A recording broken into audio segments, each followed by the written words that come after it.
Live from Uvalde, Texas, the crossroads of Texas and America. Texas Country at the Crossroads with Robert Miguel.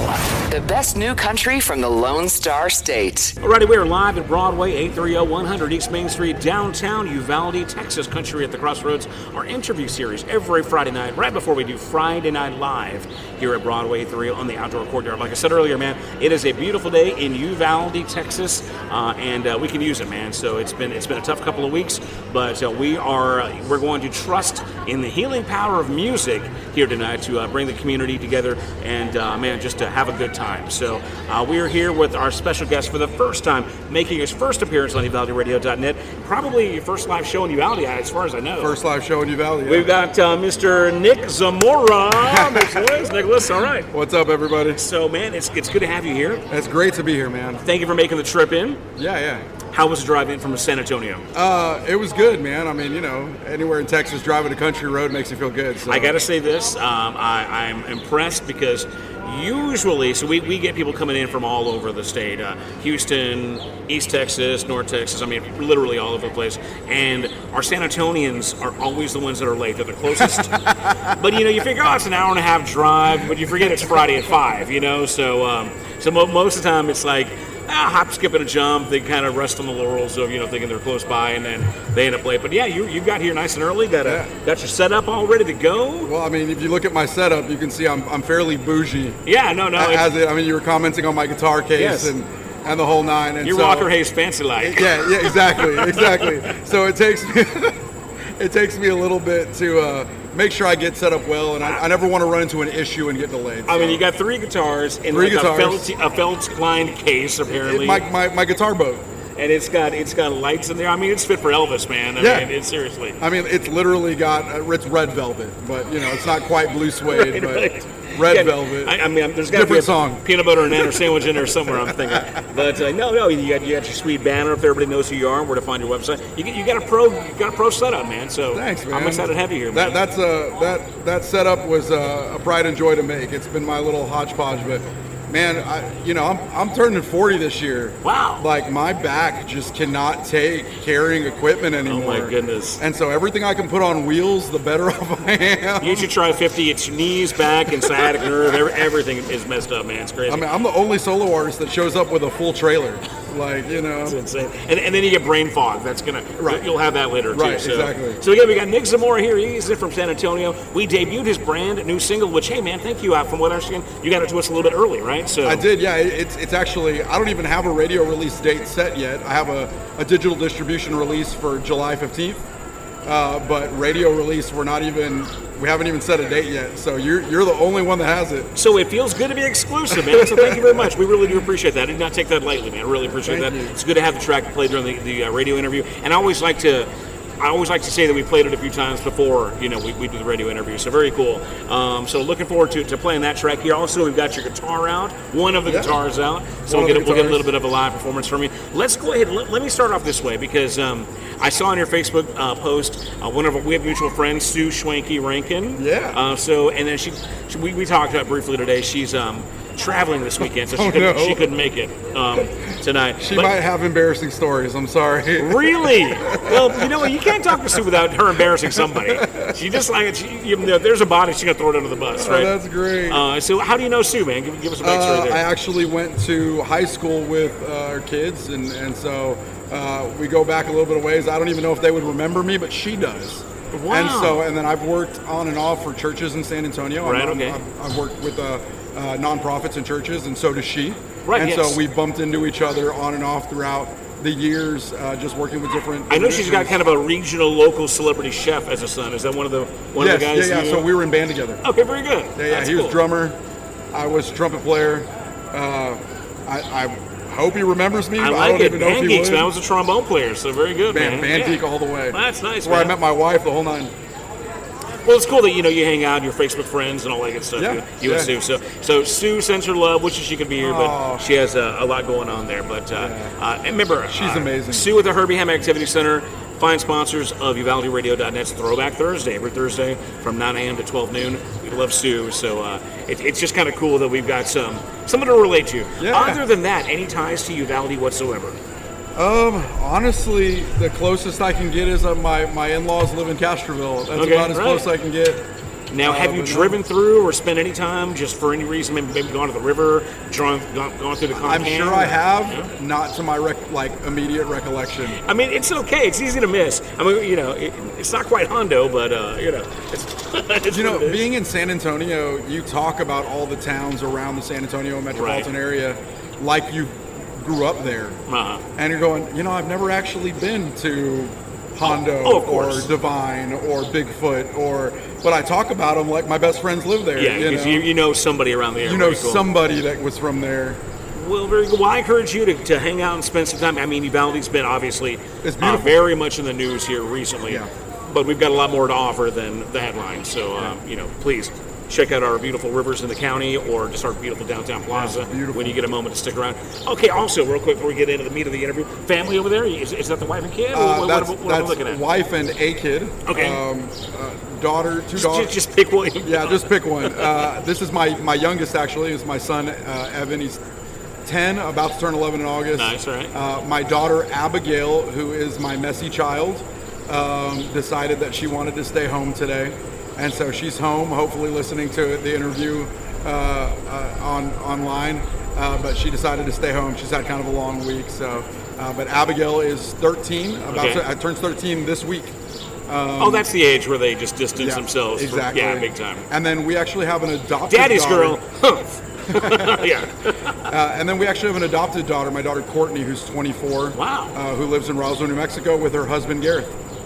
And you're not being funny when you say adopted. Truly, legally adopted.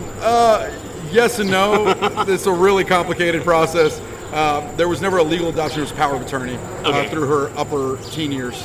So in her mind, our mind, even in her bio parents' mind, we were her adopted parents. That's fantastic, man. Well, obviously you've got a great heart and a good family. Thank you. Hanging out, man. So again, we got Nick Zamora here. Let's go ahead and before we play the new song, let's go ahead and just talk real quick about your backstory in music. Yeah. Man. I've seen on your Facebook and I read your bio on your website that you've been, and you just kind of mentioned in passing here that you've been involved in church, maybe music ministry there. Yep. How far before that? How far does the roots go back with music? And I guess what inspired you to pick up a guitar and sing whatever it is you do? Man, golly, you're gonna make me cry. My inspiration, honestly, is my dad. Wow. My dad and my mom. My mom was a dancer on the Riverwalk, doing Fiesta Noche del Rio on the Riverwalk back in the day. She was the choreographer. My dad was her DJ and played guitar and live performance. Wow. And so I grew up in live performance, grew up on the Riverwalk, carrying, dresses for the girls and costumes for the guys. That's and, awesome. Grew up in learning piano and in choir and the whole nine, and band. You Like you mentioned said, band, I was yeah, a yeah. band geek, and so music's been a part of my life, really my entire life. It sounds like a diverse amount of different types of music too. Yeah, absolutely. Grew up really on. My dad had this big old book of oldies that we learned, and I remember it. Oddly enough, I'll awkwardly share this story that he had a picture of a naked lady on the front, and that's the only reason I remember the book. But I need to get a copy of this book. It wasn't totally inappropriate. Right. It was. Like a pinup kind of. I guess I was like 7. It was bad. Whatever. He's gonna yell at me now. But had this book of music, and it's all the things that they were oldies, but to me that was just music. It was what I grew up on. When I'm 64, and a lot of Elvis, and of course the Beatles, and we just grew up playing all this music as a family. And so we'd have these family gatherings, and oddly enough, I was the one that couldn't sing, couldn't play anything. They'd kind of be like, "Hey, don't be embarrassing," and that meant don't sing. And because my whole family, is musical. I've got cousins in Nashville. A cousin right now is top of the industry in Nashville. So it's not that you couldn't sing; it's just that they all sung way better. Yes. Which is amazing because now I do this for a living. Now you're the guy making the money. Now I'm the one making the money doing it for a living. And so just a little bit of everything. And then, of course... Hey, man, you were ahead of your time, man. Yeah. The sound had to come around to you, right? Right. You got to find your way. And I ended up giving my life to Christ when I was about 16 with meeting my wife and her brother and my father-in-law. And ended up being led to Christ and started using that musical gift, the little bit I had, the 5 chords I could play, to do worship music, and became a worship pastor. Hey, ever since Nirvana, we only need 3, so it's all good. Been doing that for 20 years, on and off, worship and creative pastor. Recently with Gateway Fellowship Church in San Antonio, Texas. Really? It's the church that I'm at now.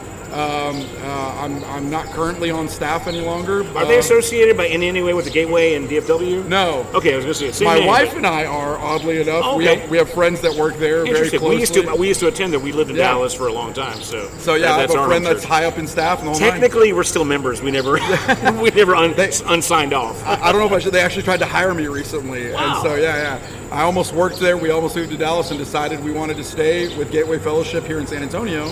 And decided that's where God wanted us. And really, I wanted to continue to pursue my music here in San Antonio and the avenues that we believe God was continuing to open up here in San Antonio. And what we're doing, I really love it and enjoy it. Now, you said you're about 40 years old, coming up on 40, right? In July, I turned 40. So you've kind of seen the growth, the advent of that kind of front line of worship, because that really wasn't a thing 30 years ago, 20, 30 years ago. It was been the mega church, the whole the lights and the organized, band that rehearses 7 days a week and has a rotating staff of several guitar players and several singers and whatnot.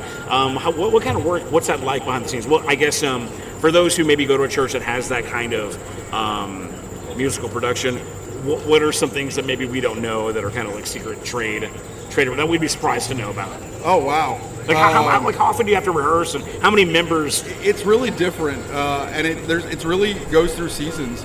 There was a season we put out an album, a worship album, and at the time, our musicianship was at the top of its game, and we had a rotation of probably 70 or 80 people. Wow. And I would say as we've continued to plant campuses with Gateway Fellowship and even with other churches where I've at, there's seasons where people get sent to go do other things. Mm-hmm. They get burnt out. I don't like using that word, but they get burnt out. Sure, They need to focus on their family or whatever else they're doing. And so they end up going, okay, well, I need to.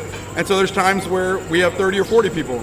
But when you've got 11 people on stage every week, only having 30 or 40, right, it's really not that much. Well, then they get like headhunters. It's like Saturday Night Live. They can't keep the cast together. Right. Eventually, they get pulled off and they start doing movies and sitcoms and whatever. And I was at a church when I was younger. We only had 100 people at the church, and the worship team was like 30 of those people. Right. Yeah. And so it doesn't mean that we were the best. It just meant that we had a heart and a passion to worship God and play music and do what we do. So obviously, your faith is a big part of you. It is. And so how does that now? What you've released here is basically a straight up kind of country single, right? Yeah. So I guess what was the inspiration and why the pivot to doing mainstream country music now? So I started doing music. I've been performing on and off. I've done. Back in the 90s, Christian coffee shops, were the thing, and I was doing that. I put out a little solo album. I have an album from when I was younger. I call it my depressed album. And so I just started doing this set, actually about 5 years ago, to cover for my dad. My dad is a performer, and he had double bypass surgery and didn't want to lose the venues he was playing at, and said, can you cover for me? And I was like, sure, I'll put a 3-hour set together, and threw some music in, oldies. It was like 50% country, and then there was like some Bruno Mars and some Ed Sheeran, and some Elvis, and a little bit of everything. Brown Eyed Girl, stuff like that. Sure, yeah. Just to get to 3 hours.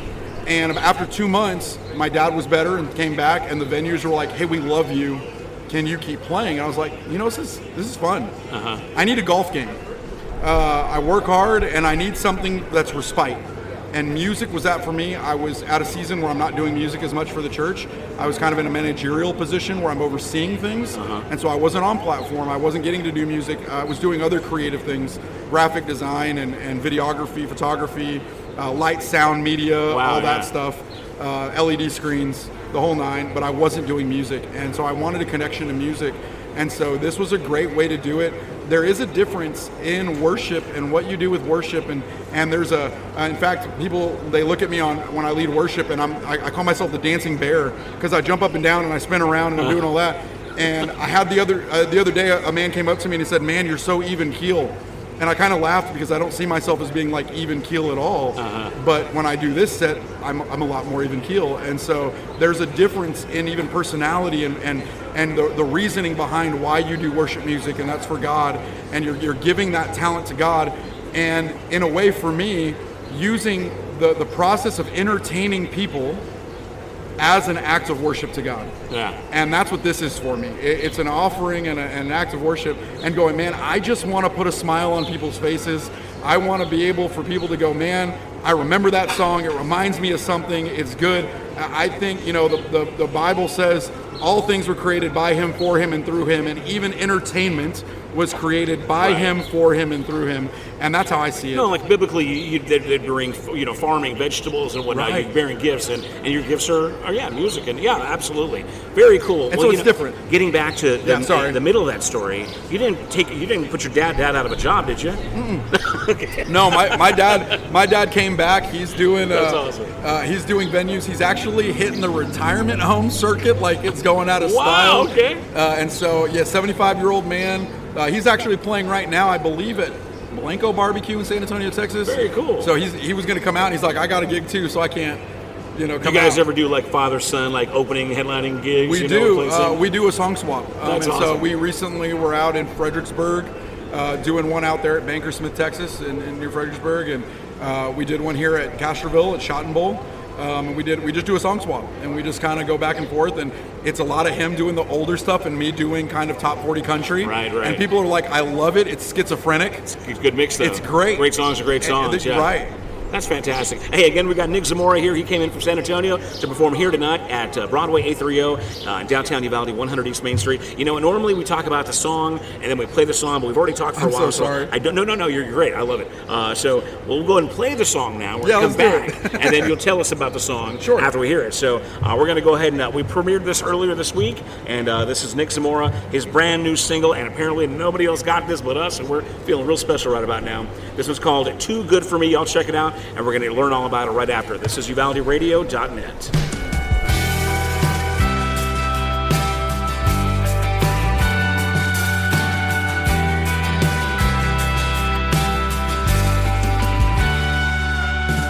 Thinking back when we were young, riding round in that white truck, stay up late to talk at Senior Hill.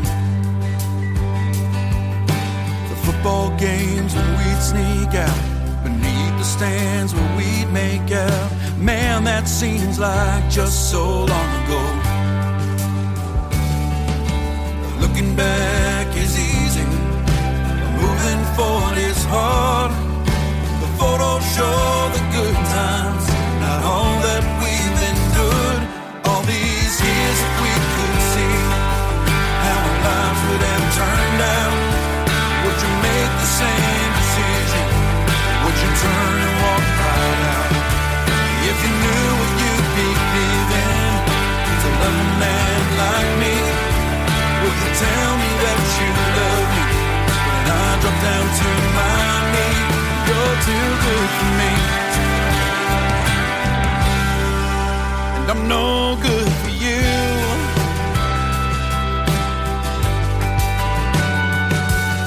Your daddy stayed awake till I walked you to the door that night. He didn't think I'd get you home on time. I knew I couldn't let you go. With all the money I'd saved up, I placed that little ring up on your hand. All these years, if we could see how the lives would have turned out, would you make the same decision? Would you turn and walk right out? If you knew what you'd be giving to love a man like me, would you tell me that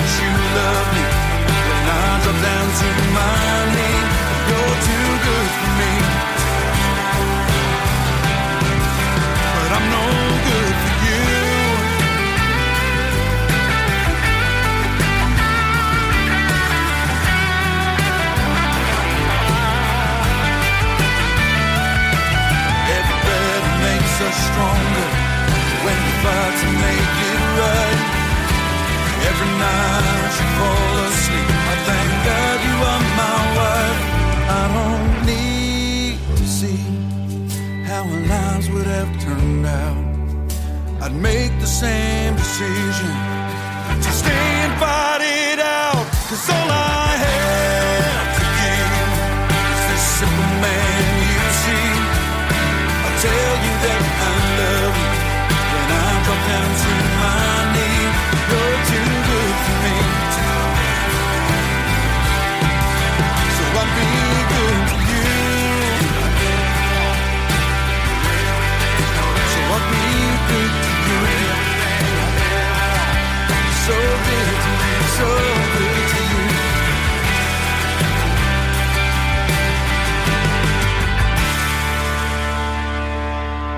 All right, all right, all right. Texas Country at the Crossroads with Robert Miguel. Live from Uvalde, Texas, the crossroads of Texas and America. We are live at Broadway, 830-100 East Main Street, downtown Uvalde. You just heard the brand new single, hot off the presses, Nick Zamora, Too Good For Me. Nick is here joining us here at Broadway. Made the drive in from San Antonio, and we're excited to have him here. So, Nick, thanks again for being here. Thank you. Great new song. We've gotten great Thank response you. on it so far already. And again, an exclusive here at UvaldeRadio.net, so thank you for that. Let's go and talk about it, man. I guess inspiration, let's do the whole thing. Inspiration of the song, process of, getting it where you liked it, and then I guess the recording, and then I guess you're looking forward to the releasing here pretty soon, right? Absolutely. So, man, that's a lot there. The story behind the song, actually, if you listen to the song, pretty much everything in the song actually happened. It's a story of mine and my wife's relationship, and it's kind of a cross-cut between when we were younger and where we ended up in our marriage here not that long ago. And so it talks about, thinking back when we were young, riding around the white truck was her brother's white truck that we used to take around, stay up late, and we talk on Senior Hill. Before 1604 was built, there was a dome of dirt there that was the overpass. Wow. And one side had the dome of dirt already, and for Taft High School, that was Senior Hill. Wow. And seniors would write messages on the hill, and that was Senior Hill for us. Her dad used to stay up and make me do push-ups for every minute I got her home late. I remember I was a horrible person back then. And we weren't even officially kind of together. I don't even want to go too far into this story. People are going to hate me.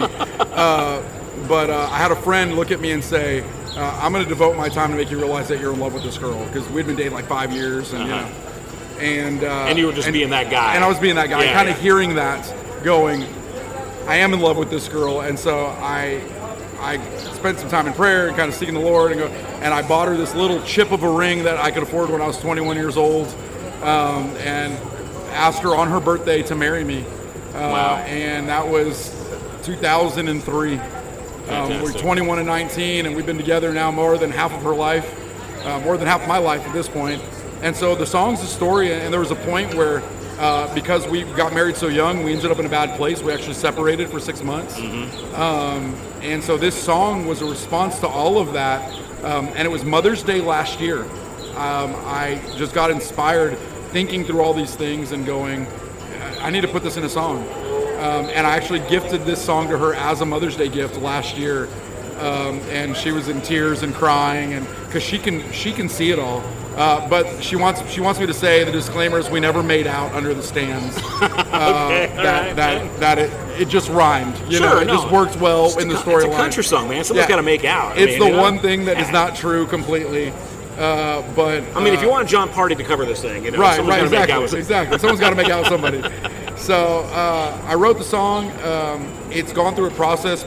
Several friends, my worship pastor, Jonathan Ravenel, I gave it to him, walked through it with him. I've kind of processed it with several people, workshopped it a little bit, just different ways of singing things, different lines here and there. In fact, my daughter, my 13-year-old daughter, pitched in some of the lines. Even for the bridge, and kind of was like, Dad, what if you said this, and kind of did it this way, and so kind of my son has pitched in, what if you sang it this way, what if you went higher, and so it's kind of been a family affair. So it's been tweaked and massaged by everybody that means something to you, which is cool. All the way very, very personal, obviously, but lyrically. But I mean, when you put that kind of spin on it, where everybody has their kind of input, their say, that's fantastic. And my band, my drummer Steven, my guitar player Cullen, my bass player Scott, we workshopped the music, got it to a place that was comfortable for us. And then we actually sent it to some guys, session bands in Nashville that I know, and so it's a nice, everybody does it, session band that laid it down, and then recorded the vocals and the mastering at Green Records in New Braunfels. Wow, very cool, man. So do you feel like this is a very personal song for you? Yeah. Which is great. And here you are. It's Father's Day weekend. Yep. So. Well, first of all, real quick, what do you do on Father's Day? Just so we put that out. I have no idea what I'm doing for Father's Day. I'm playing a gig. Okay. I think I'm covering a gig for my dad on Father's Day. What do you normally do? You cookout guy, or I'm a do nothing guy. Let's sit on the couch and watch bed. I mean, I've been working 2 jobs basically between gigging and working at the church. I was working at the church recently and been doing basically 7 days a week, all the time, going. And so for me, rest is just sitting on the couch doing nothing. That's the reward, great. right? It's great. Yeah. Leave me alone for a bit. But next week we're taking a cruise. We're going out on a cruise. Oh, nice. As a family, so it's kind of Father's Day. All of us have summer birthdays. Yeah. So it's birthdays for everybody. We're taking a cruise, heading out to Mexico. That's fantastic. Yeah. Again, we got Nick Zamora here. He's performing. Actually, we're running a little bit late, but we're going to try to get you to play live. But let's go and do this here because my question is very personal song. Obviously, a really. Do you feel like the rest of your material will be this personal, or do you see yourself just kind of writing more casual, songs that are kind of radio friendly, or just kind of? What I guess I'm asking you, what direction do you see your material going? It's funny because I think if you listen to Too Good For Me, I feel like it is radio friendly, even where it's at. Even though it's specific to me, it's still general in essence.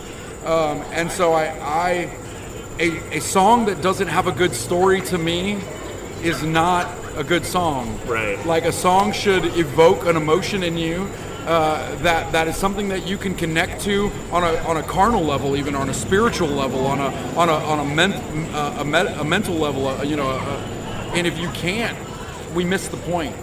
Now, do you think that lyrically, though, that your lyrics will go back to some of these specifics we've talked about that are very true to your life story, or do you see yourself just kind of writing that kind of general poetry, kind of poetry and song, where it's like, I think for the most part, it'll just always that's connect. nice words that go together. Yeah, for me, I wear my emotions on my sleeve. I'm a passionate guy. If it's not connected to my heart, it's not a story worth telling. So how many more songs are in the work? This is your first release, your first recording, and you're going to do a push to radio, you said. How many are kind of just there? I have right now in the works, there's about 4 that I've performed randomly. There's 5 that I have kind of in the work. One of them's not really a country tune, though. It can go country, but it's kind of got a Sam Smith vibe to it. But I really feel like I'm hoping you'll see another digital release, at least maybe not a radio release, but you'll see another digital release from me probably in the next couple months, and probably another radio release within 6 months. Any chance you're going to do like an EP on CD, go old school, and put anything physical out there, or are you just going to test the waters with this digital? Man, thing? I feel like I'm a digital guy living in a digital world, like. All right, Madonna. Yeah, right. I'm glad you caught my reference. There you go. But yeah, that's just kind of where I'm at. I feel like an EP might be in the future. Who needs another box to lift, right? To the gig, right? Right. I mean, my wife, I've got my shirts. If you notice, my Memoji's my thing. Yeah, I see that. Yeah, and so I've got my Memoji shirts. I brought one in because who wants to bring the whole box of shirts in? Right. If somebody wants to buy one, we'll run out to the car and go grab them. But yeah, it just, that's the way it kind of is for me. We don't want to have to carry one more thing. But even that, I mean, I don't even have a CD player anymore. No, I hear you. Yeah. Like, I personally don't own one, so I'm not going to expect that anybody else do, right? Yeah, and if somebody does have one or want one, my daughter, we just got a record player. I told her I might get a custom record made for her of the song. She wants one. Little vinyl thing. Yeah. Get ready to get on that waiting list, man. It's tough these days to get that vinyl out there. So it'll be like if somebody wants a record, I might do, hey, I'll do a one-off here or there. Interesting. Yeah, cool. Once I have 5 singles, if you want one, I'll put 5 on for you. But for the most part, I think I'm going to live in the singles world for a little while. Man, I don't know where God's sending me. I just went full-time into music this week, in fact. And it's much less risk, I'm just taking the next right step for me.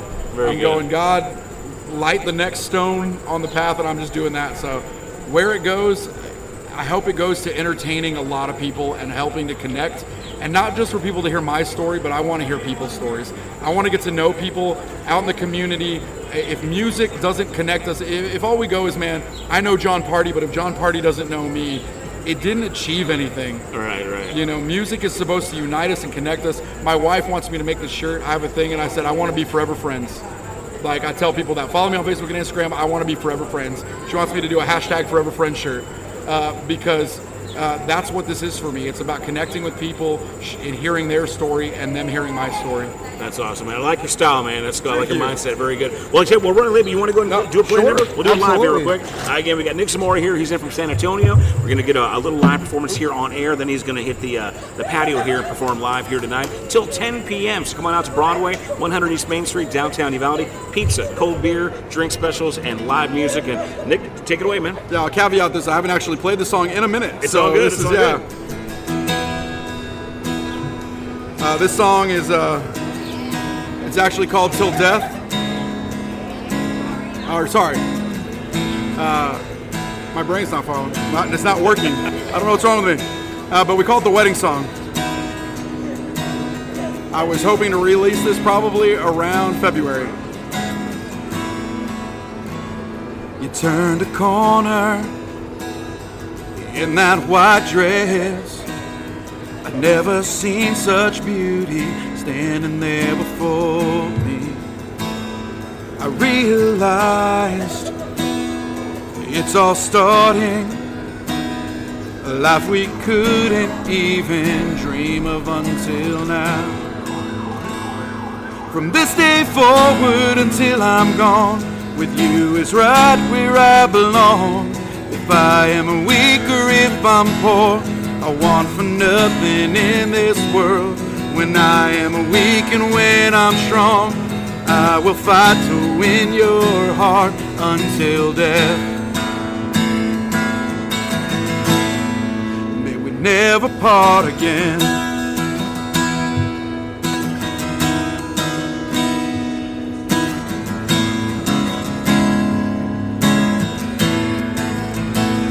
Our families gathered in celebration of this love we have that's burning deep inside. We'll say our dues, we'll live some don'ts. I see my future when I look into your eyes. From this day forward until I'm gone, with you is right where I belong. If I am rich or if I'm poor, I want for nothing in this world. When I am weak and when I'm strong, I will fight to win your heart until death. May we never part again.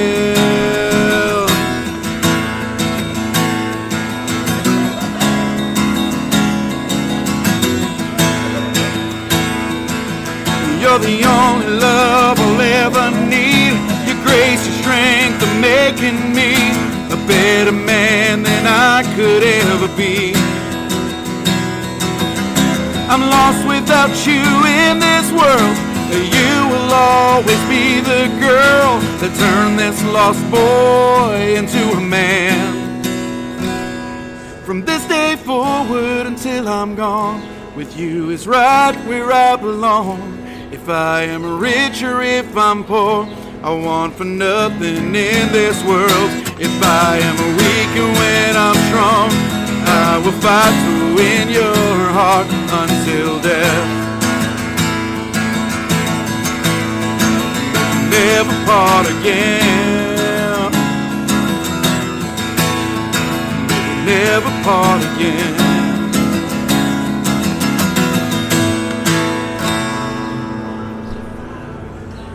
Nice, all right. Hey, y'all make some noise, guys.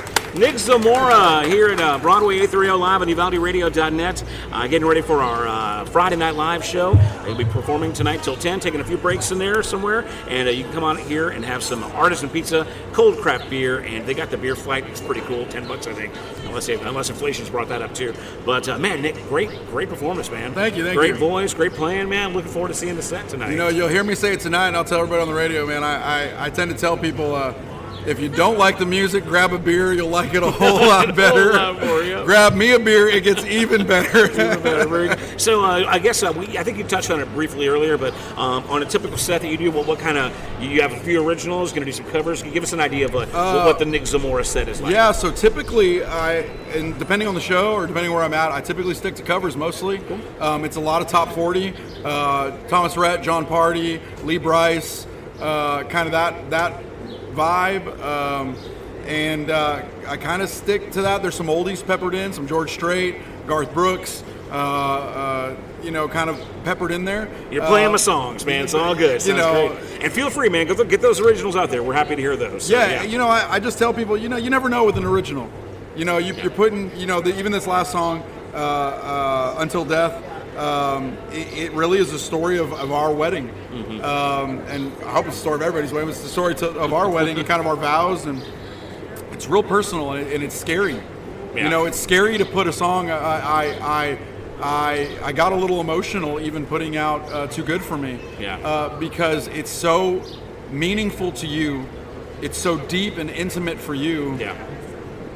To hear somebody say, I hate it, or I don't like it. To be dismissive or critical of it, it's just, it's got to be like... It's detrimental as an artist. It's hurt, and it's not hurtful, like, I'm not people are trying to hurt you, but I don't think people realize how much we connect to the art we create. For sure, yeah. Particularly when it's your story.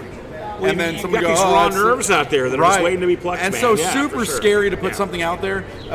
And I even was hesitant to hit the button, like digitally distribute this, because I didn't know what people would think. And praise God, the reception so far has been really good. Everybody that's heard it has really liked it. Even some people in the industry have been like, man, this is a great freshman release. It's going to put you right where you want to be, do what you want it to do. And, those are the things you like to hear. Not that you ever want anybody lying to you or blowing, smoke up your ear. But you want encouragement. And I hope that my songs, I hope that my originals will encourage others and even other artists to do what they want to do and share their art. But I don't play a lot of originals only because I want to play music that I know people like. Sure, of course. I want to entertain people. I want people to connect to something. And if they don't connect to my music, I don't want to force somebody to listen to me. I want to have a journey with somebody. Right, for sure. If that makes any sense. Yeah. And so be on board with your audience. Yeah, everybody. Right. So I read the room, but like last night, I played my original like 3 times. Because people were like, play it! That's awesome. And so, it is what it is. Well, man, I mean, you said that kind of hashtag, friends forever friend thing? Yeah, hashtag forever friends. And again, I've trolled your social media just for the last few days since we've been playing your song, and you engage with people. I can tell that you have fans that are involved. They're engaged. They're in this with you. Yeah. And that you can. And I work with a lot of artists, man, over the years, and it's interesting to see that kind of excitement and again engagement. And when people are along the ride with you, for you, they're on your team, you're gonna be so good at this. I hate the word fans, man. They're not fans. They're friends. Absolutely, man. And really by the end of the show, I don't even want to be friends. I want to be family. One thing that I've learned from church, one thing my boss, we call him Chocolate Bear. He's a big proponent. Yeah, right.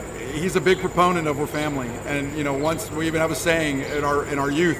Once family, always family. That's awesome. And that's something that we try to embody, even and bring what we do with Gateway Fellowship Church and what I've done there for 5 years. And I want to bring that to what I do here, playing country music about, trucks and tractors and bars and drinking, whatever it is. Yeah. I want that same thing to happen here that happens for the last 23 years of ministry and what I do even with Gateway Fellowship Church. Well, as a believer, I appreciate you bringing a little bit of church to this show right here, right now. So again, we've been talking to Nick Zamora. He's from San Antonio. Nick, give us all the places to find you online, website, social media, all that good stuff. Oh, man. Website, I need to change it, but website right now is nicholaszamora.com. Okay. NicholasZamora, nicholaszamora.com. That's my website. You can find all my social media. You can find my tour schedule, where I'm going to be, when I'm going to be, how I'm going to be, why I'm going to be. I don't know. All there on the. It's existential. Yeah, existential. You can find all of my digital tipping methods right there on my website. My merch store, where you can find all my NZ merch, my emoji merch, have it shipped directly to your house. But my Facebook and Instagram, at Nick Zamora Music or / Nick Zamora Music, for both of them, are where I'm at. I have a TikTok and a Twitter. I never post anything, so it's kind of pointless. Because you're a grown-ass man. Because I'm 40. Yeah, I'm not a teenage girl, and so even Instagram Reels. Once your 13-year-old gets back on your side, you can get her to do it. I've started trying to do Instagram Reels, and I feel like a fraud. No, it's I'm a fraud. I'm an old man. Yeah, I can't try. Doing what teenage girls and boys are doing. When I see any man over 30 doing, like, making prefabricated videos, I just shake my head and I just don't want to know that person. You mentioned Walker Hayes earlier because he called me fancy-like, and I resemble that remark. But the truth is, I love what he does because it's always with his daughter or his kids. Yeah. And I'm like, I've got to model that. Yeah. Like, I'm too old to be doing this alone. I need to bring my family into this. It needs to be a family affair because that's where it's at for me. Yeah, you get a pass when it's family. It's like, yeah. Otherwise, his kids are cute. Otherwise, you're just a creepy guy. I'm just on the internet. All right. So that's going to wrap it up here. We have, again, Nick Zamora. He's live at Broadway tonight. Come on out here if you're local and see some great live music.